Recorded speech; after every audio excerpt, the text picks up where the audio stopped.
Topic 1. The balance of payments.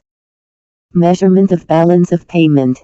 The balance of payments is a summary statement in which, in principle, all the transactions of the residents of a nation with the residents of all other nations are recorded during a particular period, usually a calendar year. An international transaction refers to the exchange of a good, service, or asset, for which payment is usually required, between the residents of one nation and the residents of other nations. However, gifts and certain other transfers, for which no payment is required, are also included in a nation's balance of payments. International transactions are classified as credits or debits. Credit transactions are those that involve the receipt of payments from foreigners. Debit transactions are those that involve the making of payments to foreigners.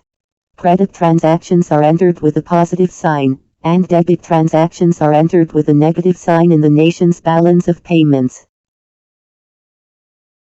Thus, the export of goods and services, unilateral transfers, gifts, received from foreigners, and capital inflows are entered as credits, plus, because they involve the receipt of payments from foreigners.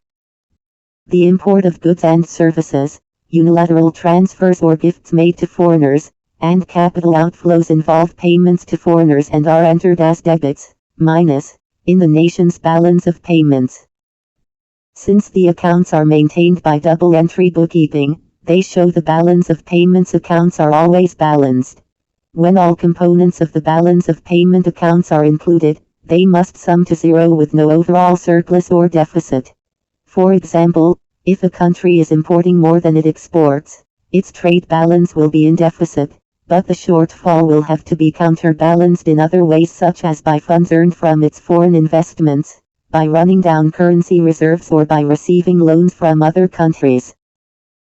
Economic growth and the balance of payment constraint.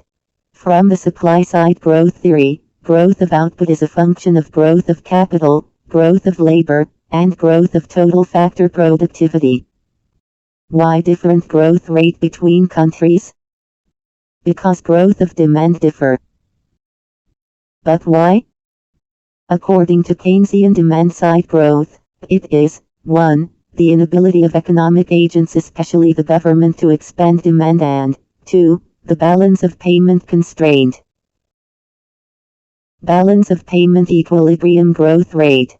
Balance of payment equilibrium is the balance between the value of export and the value of import. Thus, rate of growth of the value of export equal rate of growth of the value of import, as per equation 1 to equation 3. Implication. 1.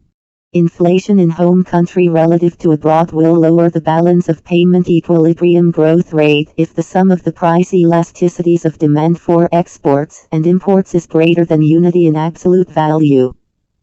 2.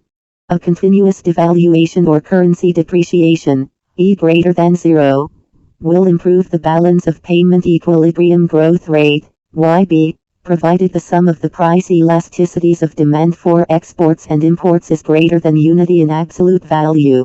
Note that once for all depreciation will not raise YB permanently. After initial depreciation, E will equal to 0, YB revert to its former level, thus, it needs continuous depreciations. 3.